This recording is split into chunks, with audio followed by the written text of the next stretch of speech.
Friday show, where we take a break at the end of usually what is a long week to have a little bit of bourbon and meet somebody from the St. Louis startup community. So my name's Nick Niehaus. I'm the host of the Bourbon Friday show. And I am pretty excited about our guests this week because we are talking about something that I basically know nothing about, if I'm being honest. So we're talking about tattoos this week. So I'm going to be learning a lot. We're talking about an event. So we have LT Woods and Laura Tromben here, and they're going to be talking about their event that's coming up called Tattoo the Lou, which is May 18th through 20th. So first of all, both of you, welcome to the show. Thanks for joining us today. Hey, thanks Nick. Yeah, appreciate you having us. Cool. So let's just start off by tell us a little bit about yourselves. So how did you get started in the tattoo industry? And then we'll kind of get to your pretty big event that's coming up here in about a month. Yeah. Well, I started tattooing in around 2000. Okay. I'd been hanging out around tattoo shops. Back then, it was not as well accepted by the society in general, and it was kind of a little darker, a little rougher time. And sure. So I was a little darker and a little rougher back then too. Not that I don't look rough today, but so basically I got into tattooing to live like a pirate and just party all the time and live the lifestyle that I wanted to live. Sure. And make legal money and still be able to live a lifestyle like a pirate, you know? Okay. I like it. So I really got into it just for finance and to get out of possibly going back to the penitentiary. Okay, fair enough. Makes sense. So did you have a background in art or anything that had to do with art before that? Or I've been drawing my whole life. Sure. I did a coloring contest for Walmart when I was a young kid and won a tricycle, Oh, really? Cool. Yeah. So I always drew the back of G.I. Joe's had all the characters, so I would draw those, comic books, and art was a class that I was just always attracted to, for sure. Gotcha. Cool. Yeah. So you always had that kind of creative side? Yeah. Cool. All right. Yeah. How about you? How did you get started? So I actually run more of the business aspect in customer service. Sure. I managed a pretty successful tattoo shop in Nashville, okay. Where I had 10 artists that I was responsible for, and then the daily operations of the shop and every interaction that you could imagine with a customer. Wow. Okay. So from bookings to operations to artist management. So I kind of assist LT with that part of it. I have a business / tattoo counter girl kind of background. Sure. So that's kind of what I bring to the table and help with the social media and the fun promotion of the show. That's awesome. Yeah, I noticed you were doing some pictures and posts before the show today, and I was like, these guys are better at social media than I am, so that's awesome. You're doing a great job. She's the real backbone of this thing. I just kick babies and kiss hands, So. Fair enough. That makes sense. So I got to ask this before we talk about the show, because I personally do not have a single tattoo. I'm a fan of them. I think they're awesome. Sure. I don't think I ever had the guts to actually put one on my skin, right? Mm-hmm. So tell me about, for the two of you, how did you get into tattoos? Why was that something you were excited about in the first place? Oh, man. Before the industry, so to speak. Yeah. Mine was, I was 18. Just moved out of the house, came from a really conservative family background. Okay. And I was in college and I was like, I'm gonna get a tattoo. It was a horrible tattoo. Oh, really? Awful. So are you willing to say what it was? Yeah, or is? yeah, for sure. Okay. It was a little horseshoe on the top of my butt, which is now covered. Okay. But that illustrates what period of my life I was in when I was getting tattooed at first. And then I, from being around talented artists, have kind of learned to appreciate different parts of the industry and different calibers of the industry. So I'm actually really lucky that I've gotten tattooed by some of the best people in the country. Yeah, I think that was a part of it. World. Oh, there you go. I mean, you guys sound like, we're going to get to that in just a second. It sounds like there's quite a bit of talent coming to the show in a couple weeks. I mean, for me, that was, I think, something I've come to understand, but initially I didn't realize these are artists, you know. I mean, these are people that have reputations and have followings, and especially with Instagram, I imagine that's gotten even much bigger. Yeah. Probably helped mainstream of course the practice, right? Yeah. So how about you? How'd you get your first tattoo? Well, if you're willing to tell us the story, I don't know. I'm willing. I have a bit of a speckled past, as I had mentioned before, and my family has a bit of a speckled past also. My father got some pick and stick tattoos in the back alley as a part of a gang when he was younger. Okay. And then when he went to the military at 17, they lost his paperwork and he ended up in Juarez, Mexico for about 2 years. Basically, 2 years? Well, he was stationed in El Paso, and that's basically Juarez, kind of a same kind of thing. Yeah, the same spot. Right? They lost his paperwork, and basically he slept in every day and then would go over to Juarez and party all night. And he got a little tattoo of the devil hot stuff. It's like a 50s comic. It's real common in like traditional tattooing. It's still much a part of traditional tattooing, this hot stuff character. He got that tattoo for $2 in Juarez, Mexico. There you go. And it's up here. And he regretted his tattoos his whole life. Really? Well, it was a different time period. You know, Sure. It was hard to get jobs and these kind of things with visible tattoos. But that was one of the first images that I saw growing up. And once again, like my family just having a speckled past, a lot of my uncles had penitentiary tattoos and things like this. So I was surrounded by this, like growing up. And that hot stuff tattoo always just made me, I was intrigued by it my whole life. I remember my dad taking me down Lake of the Ozarks, which was one of the only places in Missouri to get tattooed at one point legally. And we were down on the strip, and I was probably 7 or 8. And I was looking through the tattoo shop window, and the old guys are like, "Hey, get out of here. You know, you're a kid." And later on, well, my first tattoo I got when I was 13.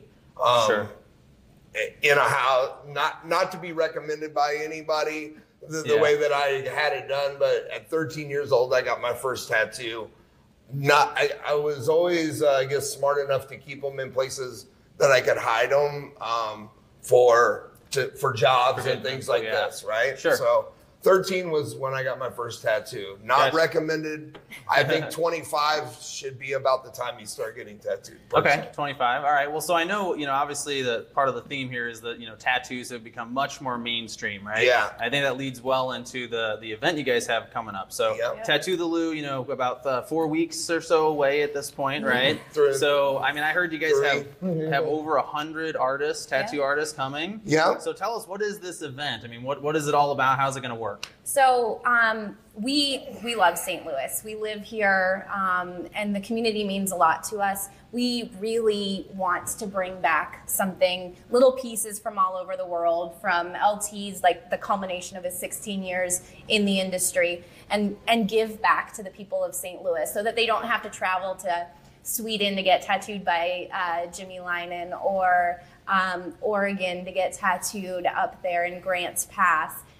You get to do it in the comfort of your own city, but we're bringing talent like the Midwest has never seen. So it's our way of giving back to the community. We've got little sub-events within Tattoo the Lou that are charity events and other fun things for people to come out. So if you don't want to get tattooed, or if tattoos just aren't your thing, but you like to observe, there's something for you to do. There's vendors, there's things for the kids. Like it's definitely something where, we're trying to embrace all of the communities in St. Louis and bring them in and introduce them to this level of talent. Yeah, that's amazing. So you're talking about people, artists that are from all over the world even? Yeah. Wow. Okay. So how does this work? So if somebody wants to get a tattoo, and do a lot of them have an artist that they already want a tattoo from, and this is kind of helping that happen? Or is there a matching process? I mean, what does that look like? So a lot of the featured artists, some of them have 3-year waiting lists. Wow. Okay. So a lot of them people, they may already have a client that may be traveling here from somewhere else, maybe Tokyo, to get tattooed because they're already on a schedule with this person to get a bodysuit, right? I'm just using one guy as an example, Jeff Goway. He has about a 3-year waiting list, and he does bodysuits exclusively. And people travel from Tokyo all over to Grants Pass, Oregon, which is like nowhere. Yeah. Trains, planes, and automobiles to get there, right? He has his clients already set for the weekend. A few other artists like Kelly Doty, that's currently on Ink Angels, and was the second runner-up at Ink Master last year. She just announced that she's booking for this weekend. So if you are interested in the style they do and you're really flexible for those artists, then they will try to book an appointment with you, or try to make it where you can book an appointment with them, I guess would be a better way to say it. Sure. And then we will have, there's other artists that are local and also like semi-local that'll be here that may not have appointments yet. So you may be able to get a walk-up tattoo, picking out a style of art that they're familiar with or that they appreciate, Sure. Okay. That's awesome. So if somebody wants to get signed up for one of those type of situations, should they just show up to the event? I mean, is there a place to buy tickets? So, what does that look like? Well, what I would recommend is any of the featured artists, and this is really easy. You can go to Instagram and look at somebody. If they have 300,000 followers, you probably should send them an email. Yeah. Or DM them. I would suggest emails, just because it's easier to keep track of those kind of things. Sure. As you start to go down the line, and you can kind of see like how much availability that person has by how many followers they have. If you have 20,000 followers, they may have a little more availability, 6,000 followers, etc. And that's how I would probably research it, and we have posted for people that had availability, trying to promote and keep, one of our biggest things was to make sure that all the artists are busy and that, of course, yeah. Cool. Yeah, we'll continue to post who has available spots on our Facebook. So if you do have a question, then you'll be able to kind of check out our recent postings and then go to their social media and reach out that way as well. Cool. Or just walk on up, take your chances. Awesome. And the Facebook page is Tattoo the Lou. Is that where they should check it out? Yeah, everything's Tattoo the Lou. Tattoo the Lou. I love it. Yeah. Cool. All right. Well, thanks for joining us. We're going to bring Eric on now. Yeah. Awesome. Eric is the founder of Bourbon Friday, and we always like to have him on to introduce the whiskey. And I'm seeing Wood Hat, which is pretty familiar to us. Very so much. What do we have here today? So I was trying to think how I could relate this to what you guys are doing. And really, the way I kind of look at this is you guys are doing something right here in St. Louis, local but national. Right? And these are two brands that are local brands, right? This is from Gary Heingardner. This is from Daniel Fort. Both these guys, great guys, both from around St. Louis area. And I kind of think about tattooing and that long history. It's millennia old, and so is the distillation process and that kind of thing. And it's a combination of design and art and craftsmanship. All these different things where all these things meet, and even from down to this, where this is just a selection of the way somebody liked the taste of it, right? That is how granular this kind of thing There's gets. so many custom flavors and all that kind of stuff. Cool. So what's in the glass here right now? This is the Wood Hat Bourbon Rubenesque. The Wood Hat, all right. This is, shout out to Gary, of course, yes, we love you, Gary. So we had Gary on the show was about a month and a half ago, so that was a lot of fun. So we bought a bottle. Yeah, there you go. It pays to come on the show, and we end up spending money with it, right? So now I say that I'm going to have to get a tattoo. That's probably shouldn't have said that, right? But anyway, so let's to move on, kind of wrap the show up. We always like to have a bit of a group conversation about a different topic each week.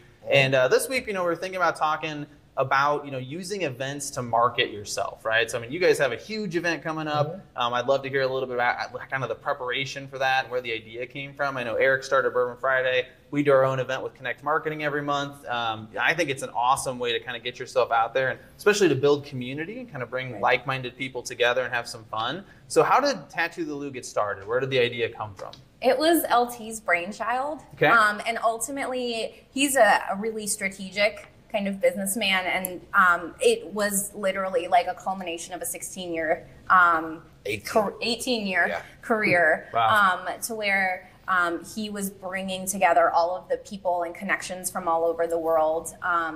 And we were sitting around the house one day after we moved to St. Louis, super stoked on being here. I mean, we've lived all over the world. We've traveled extensively. And we just were like, LT said, how great would it be to bring a little piece of my life in kind of every corner of the world back to where we live now. That's and awesome, give back to our community. So yeah, it was LT's brainchild, and then it snowballed into something way bigger than we could have ever imagined. Yeah. St. Louis has fully embraced us, and we've fully embraced all of the different communities and tried to create something a little more bespoke that fit the culture here.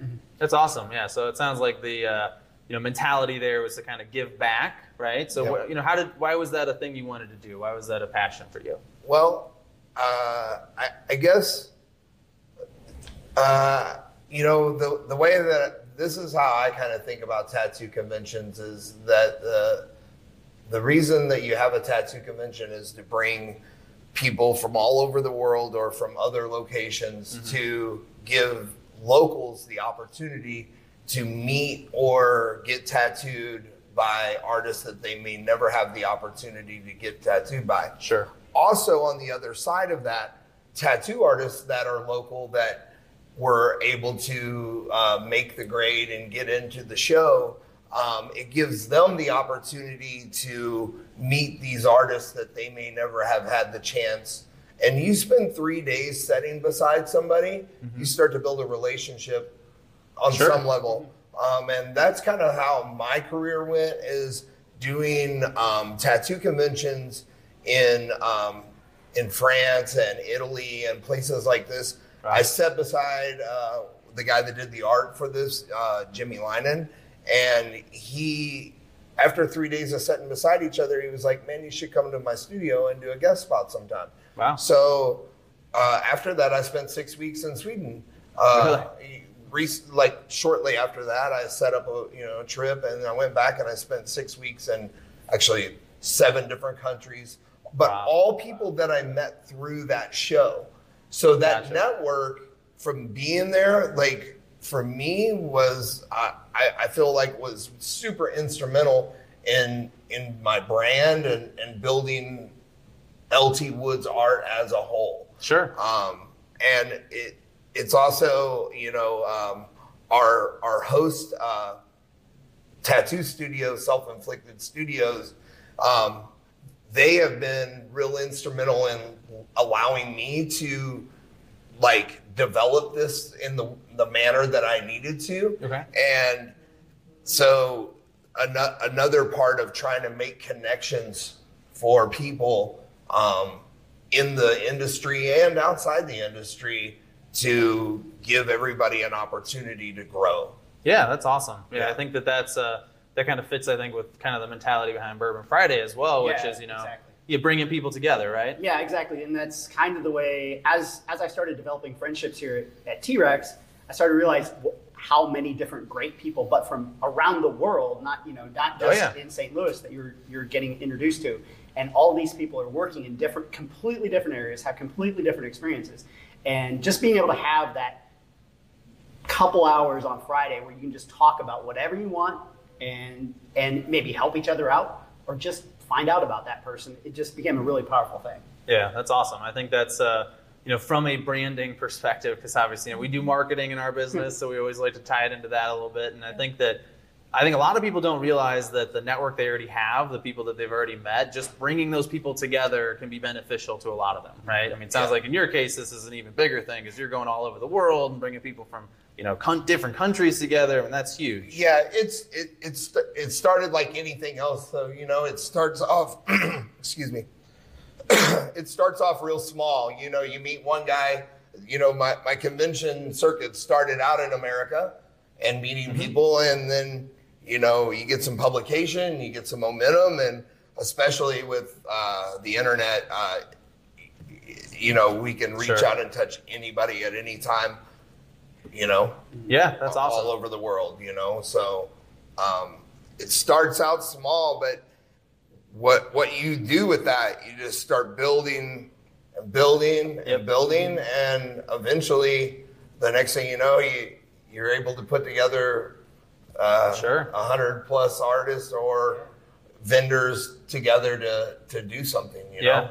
That's amazing. Yeah, that's awesome. So I'm excited for this. I think I don't know if I'm going to get a tattoo or not, but I'll probably stop by and check it out. Yeah, come and hang out with us. Yeah. Okay. Well, tattoos aren't for everybody, and I totally think that, take the time to think about what you want and locate the artist that fits you best, you know?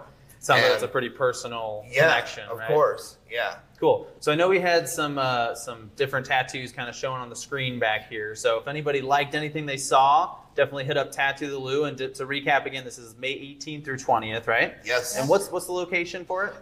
St. Louis City Center on 14th down here, right across from the Scott Trade. Cool. Yep. Awesome.